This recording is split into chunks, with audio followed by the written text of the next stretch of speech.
The WNBA opening weekend is officially wrapped.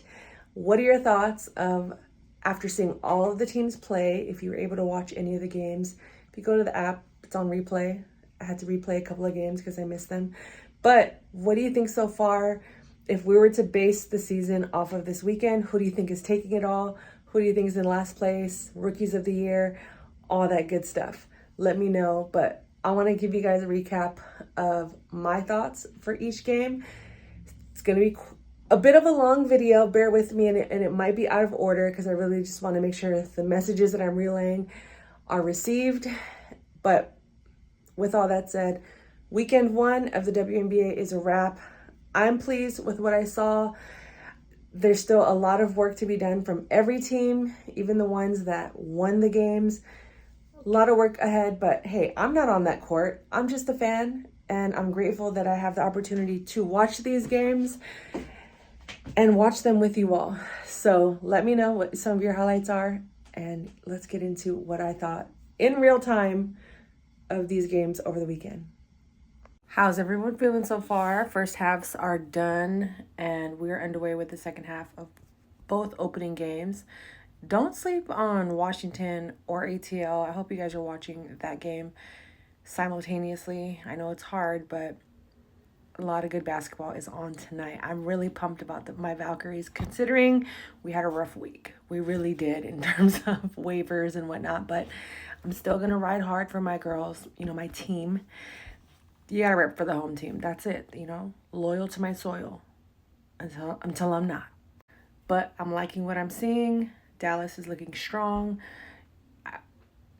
The coach still has a lot to prove with me, but as a team, they look good.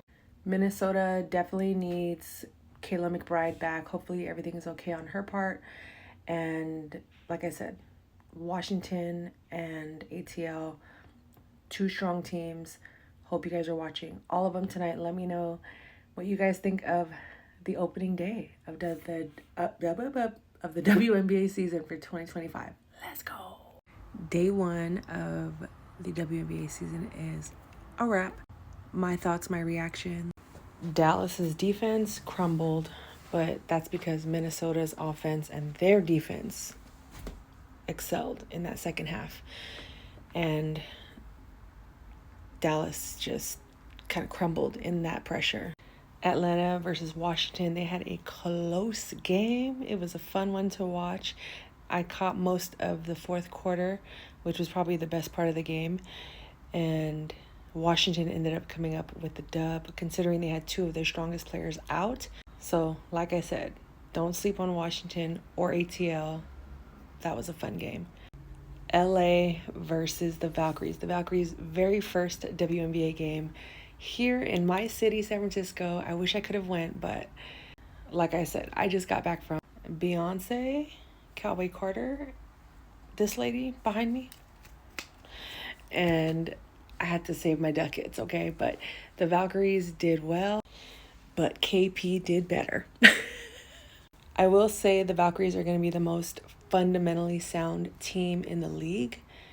They just kind of lost their knees at the end, meaning they were able to get the open shots, the open passes, but when it came to actually getting the ball in the hoop, I did notice a lot of air balls, and there were a lot of turnovers, shot clock expirations. But I feel like those are things that can be worked on and refined in the next, I'd say, couple of weeks, maybe even a month. Van Loo, keep her in. There was no reason. I was like, why is she benched? Why is she benched? Kate Martin, I'm not surprised she was benched, but Van Loo should not have been on the bench as long as she was. She really lit up the crowd when she hit those threes back to back. And prayers up for Ray Burrell. She hurt her knee during the game. I don't know what the update or the status is, but that was a tough play to see her go down and get injured so quickly in the first quarter. But that was day one. We shall see tomorrow's day two. The Aces play. I'm pumped. And yeah, let me know what you thought of day one of the WNBA opening day.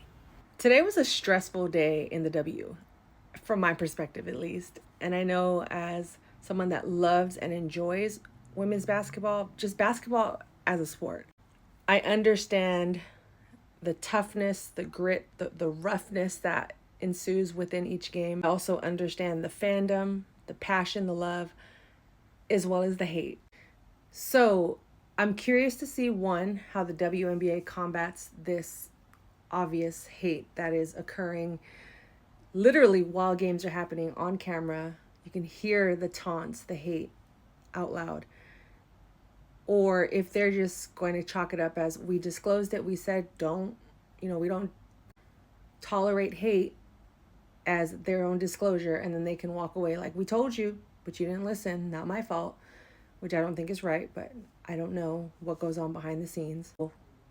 As someone seeking to build community around women's basketball, particularly the WNBA, and as well as Unrivaled and other leagues associated with professional women's basketball, I do struggle with talking about certain players and the energy it brings, including players that I absolutely love. There's just a certain level of hate and a different tone that is attached to these people that, although those particular posts do absolutely well and they do help push out my content more, the numbers increase, right? But it just doesn't sit with me morally and ethically to want to grow my platform that way.